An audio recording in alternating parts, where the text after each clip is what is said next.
Assalamu alaikum wa rahmatullahi wa ta'ala wa barakatuh. Welcome to another exciting, informative and explosive video with Islamic Action. My name is Mohammed Solomon and you're watching Gorilla Minded Productions. And in the studio today, I'm so honored, I'm so blessed, and I feel so overwhelmed to have Sister Stella with us today. Greetings, sister. Absolutely fantastic. I know you do so much work in the community. I know that you're a sister that really believes in helping the community, helping humanity, and helping people, particularly of African descent as well, to basically achieve that balance in life. And I'm really looking forward to today's interview with you. As you know, obviously, we're here today to show the idea as Africans we can work together, irrespective of religion, social standing, class, gender. You know, all these things are not the important thing apart from us unifying as a people and economically, politically, and industrially, technologically uplifting ourselves. So this is what this series of Strong Talk is about. So without any further ado, I shall go straight into it. So sister, now that you're here, because due to Allah, tell me what was the initial motivating factor that brought you to Rastafari? I mean, I've always sort of questioned myself, and I kind of keep going back to something that I saw, you know, and it was when I was 11, and my mum called me into the front room. She said, "Look, front room, yeah. Look." Do you have the cabinet as well? Yes, all of that. You have a special room on the cabinet and the gramophone that played about 12 or 15 records, and it's 15, the blue spot, yeah. And the cabinet with a special ornaments and decorations and glasses that you can't touch for every year. And she said, "So you look, a black king. Look at the black king. Look at the black king." And I was convinced that he was looking at me. You know, he was looking at me. A lot of people say that actually. Rita Marley said the same thing. Right. And we went to Jamaica. Everyone says that. You know, he's talking of Haile Selassie. Yeah, his Imperial Majesty. Yeah. And so, you know, my sisters were Rastafari. They were of Rastafari. Right. At the time, my older sisters, and so I used to ask them, "Can I come with you to where you're going? Can I?" You know, they were members of the 12 tribes. Right. And so I used to ask them, "Can I come to one of your things?" And they used to say, "No, you're too young. You can't come."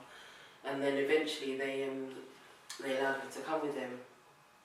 And when I went to this place and I went in, people had respect for one another, and you know, and nodding and acknowledging each other, and then as I walked through, people were, you know, saying, "Greetings, princess," you know, "Greetings, princess," and you know, being born in London, a place called Sydenham, where there was no black people. Sydenham, yes. Yeah. What year are we talking about here? Well, I was born in Sydenham in 1965. Wow. And so, you know, being not that long ago. Yeah. I would have said 85, but obviously. Oh, thank you. Yes. And so being born there and having experienced racism, every day you come home and, you know, you've got niggers go home and wobs out, and you've got neighbours telling you you're a jungle bunny and that side and all sorts of things. Not just the black neighbours, was it? No. I'm just joking. And so, you know, having sort of been brought up amongst that, and then going to school and experiencing negativity at school, and then going somewhere with my sisters, and people were sort of acknowledging me as a young black girl. That was so important. That was. Yeah, and it was like, oh, you know, and so after that, I kind of like looked to Rastafari for acknowledgement. So I used to acknowledge Rastafari as I sort of grew up, and I used to acknowledge Rastafari people, you know, different people and then I started to look into it more for myself, and you know, start to read up and you know, attend and talk to people, and you know, and then I just started to I think it was just naturally, you know, I started to read up and realise that, you know, I enjoyed reading about the speeches of His Imperial Majesty, and realising that this was a really like a profound and special human being, you know, and you know, godlike, you know, and so it was like the things that I was reading and the things that he was doing, and the history of Ethiopia, you know, made me sort of go more and more like closer to Rastafari, and to want to follow that faith and that liberty. Oh, excellent. So your journey was being brought up in a particular time in English history where racism was really rife. and there were no positive black images really that you could find. But this image you saw of His Imperial Majesty, that really connected with you and really helped to open up your. Well, it struck me, and then It's almost a bit like Paul on the road to Damascus, was it, when he said he saw Jesus, the vision of Jesus, and he blew him off of his donkey, and he just was overwhelmed. Was it that feeling, that this little man he was definitely able to have that effect? I connected, and then after that, the ones that. But why did you feel he was looking at you? Because I know Rita Marley said this, and a few other people said when he went to Jamaica, she said when he held up his hands, you could see the whole of the Christ and the whole of the crucifix in the mass. But everybody's always said that it feels as if he looked at them in particular. Yeah, it's a key it phrase. Was for me, it was a profound moment where it's like, I'm looking at the telly, I'm looking at the TV, but at the same time, it's like, who, me? And it's like, and I didn't overstand, so to say, yes. At the time, I didn't really quite grasp it until I kept sort of watching my sisters and watching what they were doing, and then looking into it more and more and realising that there's something in this, and for me it was like there's almost like a hope in this, as opposed to the way I'm being treated, elsewhere, and so I was more. Didn't the Christian church? Were you Christian at the time? Did you go to Sunday school? My mum used to send us to Sunday school, right? And Sunday school in Sydenham was a church where there weren't any people like us. Wow! So you guys were like. We turn up and everybody was like. Like those kids again, Right. And so it was like. What was Anglican, Methodist, Baptist? Church of England. COV. Yeah, and so you turn up and it was like, you weren't really welcomed or anything. So I used to think, why am I here? I can't relate to anything that these people are saying to me. I'm not feeling it. So there was no spirit. So there was no meat. So it wasn't like even like in a Pentecostal church where you've got tambourines and a drum and nothing like that. Just. Some guy speaking like, morning to you today, welcome to the church everyone. That type of thing. And the more I sort of looked into Rastafari, more I spoke to elders and was told that it's a very personal journey. It's a really a personal journey, and so for me it was I didn't necessarily feel that I needed to join a house or a mansion, although I wanted to belong, and so I would attend different events and functions and things, and eventually I was baptised Ethiopian Orthodox. Right. So. Yeah, can you explain that a bit? Because it's like if you're a Rastafarian, I always wondered why is Rastafarian as a movement and as a religion different to the Ethiopian Orthodox Church, because they are more Christian. I don't believe the Ethiopian Orthodox Church will recognise Haile Selassie as God.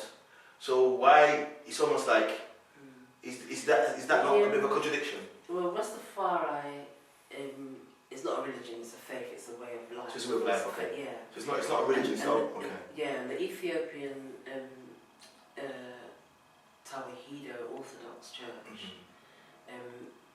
its kind of motto is God in man and man in God, which is why they have hundreds and hundreds of saints, right. And so you have various different saints within the Ethiopian Orthodox Church, and so you could a man or a woman could become a saint and could become almost godlike. But are they God or godlike? Well, yes, Because if it's God in man, or is it God is man? Well, they say God in man and man in God. But is that God is man or in?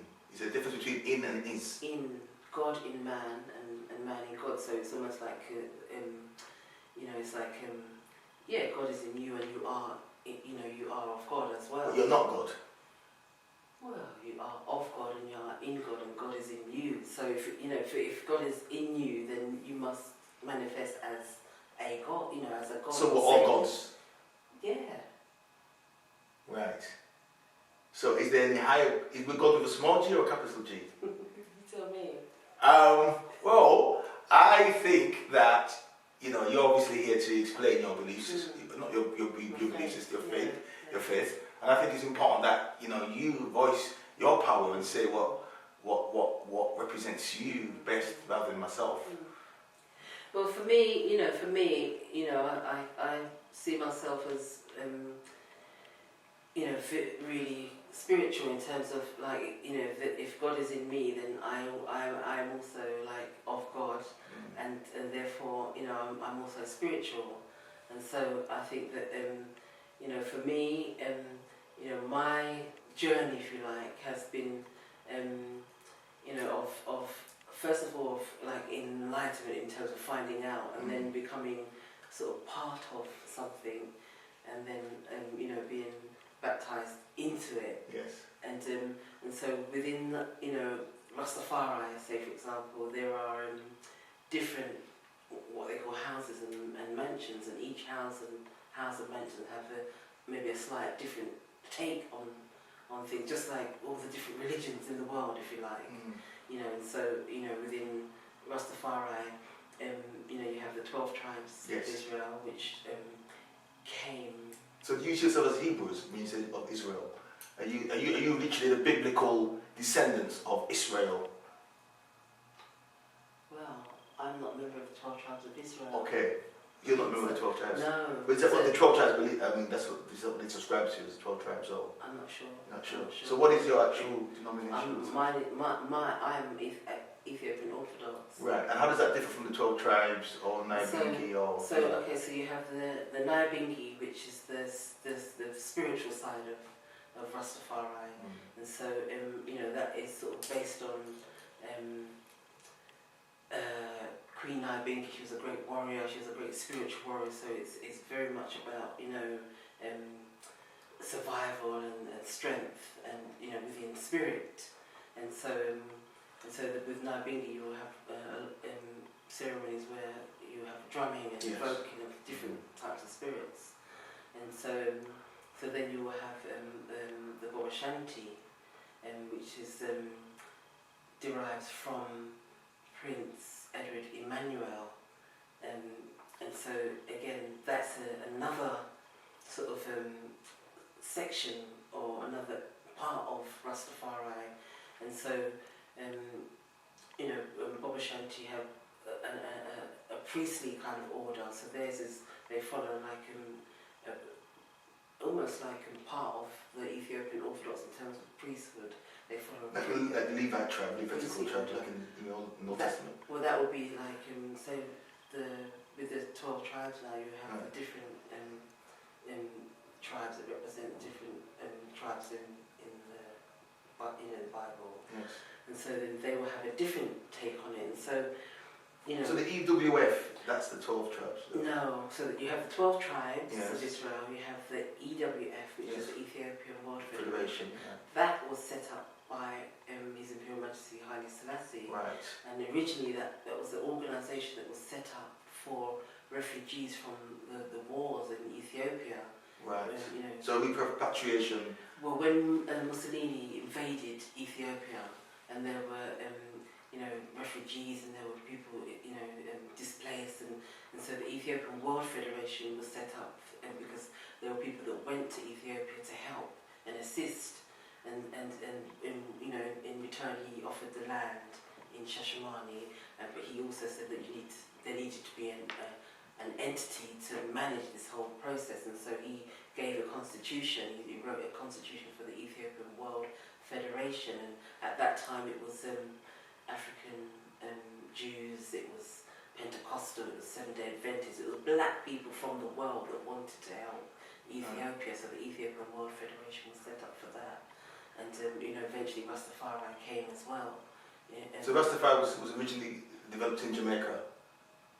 It's really a Jamaican system that kind of developed in Jamaica, and then looked with using Macascavi as a prophet, who said look to Ethiopia for the crown of the king. Yeah, is that similar? Or is that almost along those lines. Leonard Percival Howell, a great record, Leonard Percival Howell, he travelled Russia, Ethiopia, he travelled to all these different places. So was he a Garveyite? And he came, I think he and Garvey, they knew each other. And when he came back from his travels, he brought back this image of a king, and I think he was actually selling this image in Jamaica, saying that there was a black king in Ethiopia. His name is Haile Selassie, they call him Rastafari. But why in particular? Because Africa was full of Lord Kings all over the place. In different different regions, South Africa, East Africa, Yeah, all I think it was kings, because he Nigeria. went to Ethiopia and See? witnessed things and came back and told stories of what he'd seen in Ethiopia. And when he came back, he used the money that he gained from travelling to set up, to buy land, to lease land. Is it in Shashamane or? It is In Jamaica. Oh, okay. Pinnacle. And in the end, I think there were about 500 people in this place, and they sustained themselves, doctors, teachers, cobblers, shoemakers, and so they sustained themselves in that community. And when the governments in Jamaica started to persecute the ones that started to believe in this black king named Haile Selassie Rastafari, a lot of those people went to Pinnacle and the first sort of Rastafari community and begun, but then, you probably know it's another story about the persecution, shootings, that kind of thing. And so yes, it kind of like emanated from there, and then from there you had, like I say, you had in the 80s, Bobby Shanti only emerged in the 80s, but then you had the Naibingi, you had the EWF, you had the 12 tribes, came about in the 80s, 90s as well. So what attracted you to? I wanted to follow His Imperial Majesty Haile Selassie. The way of life, the beliefs, the nation building, the sustainability, the advancement of technology, the building of universities, the first airport, the hospitals that he built. I was inspired by all of those things, and those are the things that make me still, I look at those things and realise that not many people realise the amount of influence this person had on taking that country out of the ages where there was no law, to bringing its first constitution, to building hospitals, schools. His wife, Empress, hospitals, schools, and focused on nation building and focused on not being colonised and being independent, strong, independent nation, and bringing the other African countries together to form the OAU, and United Nations as it is now. So for me, it's it was that, and that, remembering that first sort of image, that eye contact, and then realising that this person, this man is more than a normal, ordinary human being. He's peculiar, he's special to me, and it's like, that's something that I want to follow, because there's so much work to be done, and by following this, I can make a small impact. Right. And how was that as a black African woman? What have you gained from my your happiness, my wealth, my sense of freedom? But can you see? I mean, if you were to encourage other black women, not to follow you in any way, but if you were to show them, what would you say? What would I say? I would say the more you give is the more it comes back to you, and you don't feel afraid to give up your civil service job, because you're frightened about your pension, and you're frightened about this, and you're frightened about that. These things are just illusions. They're just illusionary things. When I first went to Ethiopia and I saw the reality of life in Ethiopia, and how a poor man who's a beggar will give to a beggar. They won't pass each other. People give. They give freely. And it doesn't take much to survive and be happy. And there's no road rage. And if someone is having an argument, the elders will come around and say, "Look, what's happening?" And then next week, these two people are shaking hands, and everyone goes about their business. And so when you come back here, and you realise that people are killing each other and doing, and things are happening here that it's just ridiculous in a bigger scheme of things, And so for me, it's like, I can easily let go of a lot of this stuff here. I can easily and just know that I can find a certain amount of peace and happiness and balance by giving, to those who I know that, people thank me for just having a conversation, because they say to me that the conversation that they're having with me and the things that I'm saying to them they haven't even begun to think about those concepts yet, you know. And so, you know, we're here complaining about things, and we haven't, some of us haven't even thought about going to somewhere where, you can make a big difference in a person's life just by offering them something really tiny. That's correct. Yes, that's fantastic. What would you say to someone who would say to you, why would you follow a God that was found buried in a toilet? I would say that prove to me that is the case. Because the Ethiopian government has said they found his body. He was buried in a toilet. There's all sorts of propaganda. And also, obviously, I've spoken to people of Eritrea, and they have a very negative view of Haile Selassie. And they see him as a tyrant, as an invader, as a coward, because he ran away, left his people to die, attacked by. Let me just finish. And they see him as a coward and as a tyrant.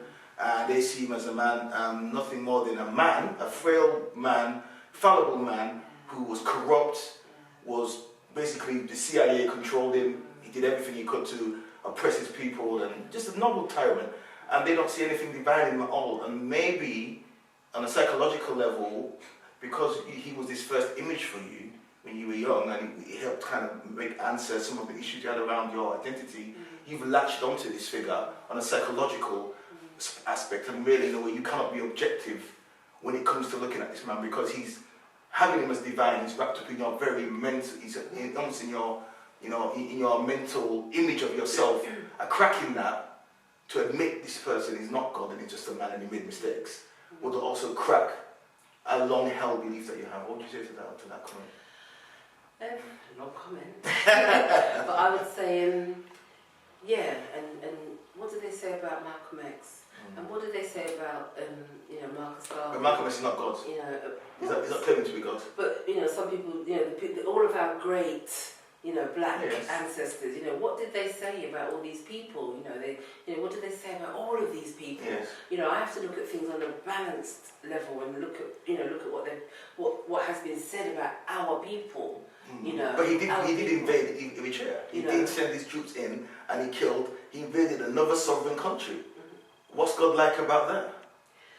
Well, that was wrong. Clearly, that's wrong. Yeah. Look, that was wrong, wasn't it? Was that wrong? Well, I mean, So you're not saying it's wrong. You think it's wrong. Saying. You think it's wrong to invade another country, which is called Eritrea, yours is Ethiopia, and you invade it, and then you kill men, women, and children who don't even have the armaments that you have. They don't have planes, tanks, and weapons of modern warfare, and they were slaughtered in their thousands. And I've actually met people who lost brothers and sisters because of the maniacal, crazy invading concept of Haile Selassie.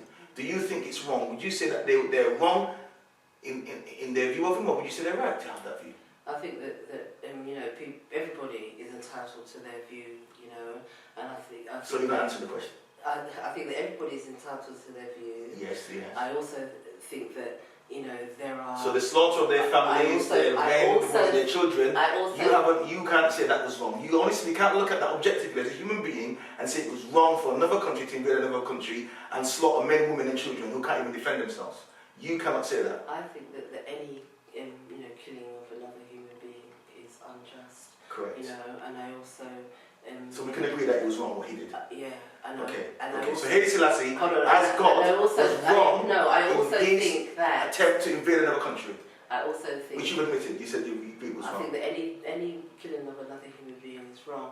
Right. And I also think that as well as us looking at Haile Selassie, we must also look at what happened to Iona. I totally agree with you. But I always have to look at the balance. Yes. I cannot just focus and the balance is you kill people. And we were killed also. I agree, but we're talking of a black man who you consider divine, killing other black people who are also considered divine if God is in us and we are in God. So he's killing other gods, right? There are people that kill, Was he killing devils or was he killing gods? Look, like I said, what did you say? The killing of another human being. So God should know that as well. So God knows it's wrong to kill people, doesn't he? So why would he kill innocent people if he's God? Clearly he can't be God simply because he himself said he was baptized in the Trinity. Is that correct? Right. So if he's baptized in the Trinity, he cannot be God, can he? By that definition, he's under that levity, the levity of that. Yeah, I've said to you that within Rastafari, different people have different takes. Right. But think of God. God knows the past, present, and future. Yeah, so how can you have so many divisions if we're all gods? No, you can answer the question. Yes. Okay, thank you. Yes. Right. So I say that people have different takes on His Imperial Majesty Highness. So let's say, I'm a baptized Orthodox.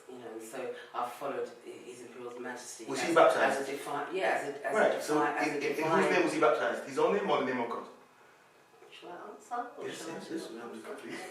And so as a divine being, and like I say, under the Ethiopian Orthodox Tayomahido faith, it's God in man and man in God. So there are many humans that have been elevated to saint status and divine status as I see His Majesty. Right. Others will say that he's our God, So you see him as a divine saint, divine saint. He is a divine being. He is a divine. A man that invaded another country and killed many innocent people, and ran off and left his own people to get slaughtered, and came to this country and gave the Queen of England all this wealth. Yeah. This is a divine being. He's a divine being. You're honestly saying that, yeah? Well, Don't you think that sounds utterly insane? I don't think any rational person would accept what you just said. And I think deep down, even you know that is not rational and makes any sense at all. Because if he's who he was, he would have stayed. Why did he not just take up the Ark of the Covenant and just wipe out the Italians? Well, I can't answer every single question. I totally agree. You can't answer, yes. And I may not be the authority to answer that question. But one can ask questions, and it would be when great. It's blaring contradictions. No way, it would be great, for you to have the right person. So he's not the right person? No, me, I'm saying. But God is in you, God is in I'm saying also. It would be great for you You to seem have the right authority. You're a highly intelligent lady. You have a very strong aura. I think you are the right lady because I believe that you have the right abilities. However, I believe there's glaring inconsistencies in your narrative. There's glaring inconsistencies around the belief of Haile Selassie. And I don't find in anything you've said so far that convinces me he's nothing but a fallible human being, not a divine sage, but a fallible human being. And maybe you have psychological underpinnings that you've attached to this particular man in order to keep this image of this man alive, and maybe you cannot be objective. I mean, you've admitted that he was wrong what he did. So maybe that's the first beginning to look at him as just a normal man. Because ultimately, Rasta's been around since how long? Who really knows about Rasta? Come on. It seems to be something that's faded out. It's mostly middle-aged people, not really young people that are into it anymore. It seems to have had its sell-by date, and maybe certain people of your generation, great as it is just holding on to their youth. Really, isn't that really what we're dealing with here? Was I invited here to convince you? No, but you invited to. You've made a statement. You've made a statement. I really said from my perspective. There's nothing here. There's nothing else in there. It's a pejorative term that I'm putting. It's a pejorative term that I'm just putting out in the air. That I'm putting out. It's not simply my belief, what I believe, but I'm just saying it's an amalgamation of thoughts from people who may have those feelings that Rasta's lost its way and it's not been represented. 1 minute it's supposed to be black people getting together, Naya Bingi, and the next thing you know, death to the invaders and all Babylon people, X, Y, and Z. And now we see race mixing and we see the Rasta thing become a joke. It was got locked as a fashion. It's lost its teeth really. It's like an old lion that needs to be put down maybe. It's an old lion, lost its teeth. No one's really interested in it anymore, and apart from people of your generation. And maybe that's the problem with it. No, that's your opinion of it. I would agree, it's an opinion. Let's agree to. Let's agree to disagree. Yes. Well, it's definitely worth thinking about and looking into. I don't feel that. Maybe what do you think that the viewers who have heard what we just said? What do you think maybe you could say to them to maybe answer some of the queries that I put to you? Well, the thing about it is the queries that you've put to me is along the lines of me trying to convince you. I shouldn't have to convince you because, being a Rastafari is not an evangelistic you know, I'm not trying to be Rasta here. I'm just trying. Yeah. I'm just a human being but being asking questions because you said God is in me and God is. But being a Rastafari is not an evangelistic quest, you know. And you know, we don't have to or feel that we have to convince anybody. You know, people would know. I don't think you're convinced of your. That's my. No. My point is, I don't think you're convinced of it. Well, like I said, that's your opinion. Yeah, I don't think. I think deep down, it serves a purpose psychologically for yourself, but in practical reality terms, an objective observer can't see how that helps would help that person if they wanted to, get stuff out of it or improve themselves or develop themselves. Okay, that's your opinion. Thank you. So, sister, well, we've come to the end of the video. Once again, sister, it's been an absolute pleasure having you in the hot seat, as it were. I hope I haven't offended you in any way. It's all love. I love you as my sister. I love you for what you believe and what you're trying to do to uplift our community. And so it's all love. And so if there's anything you'd like to say before we tie up the video to the audience, is there anything? I would just like to say thanks for allowing me to be here and express. And like I say, we don't want to here to convince anybody. Every person is, free to choose, their pathway in life. Definitely. And the fact that you and I are sitting here having a conversation about that, and we can agree even to disagree, is positive. Definitely. Well, thank you once again, dearest sister. Thank you for watching and for listening. Remember, Islamic Action TV with me, Mohammed Solomon. Subscribe underneath somewhere down here, please. If you want to get in contact with Sister Aura, check us out. Sister Stella, check us out. And you can email us and we'll get back to you, yes? So thank you for listening. Thank you for being here. Keep in tune and remember to subscribe. Until we meet again, may the Lord of the worlds bless you and give you all that you wish in this world and in the next. Assalamu alaikum wa rahmatullah wa ta'ala wa barakatuh.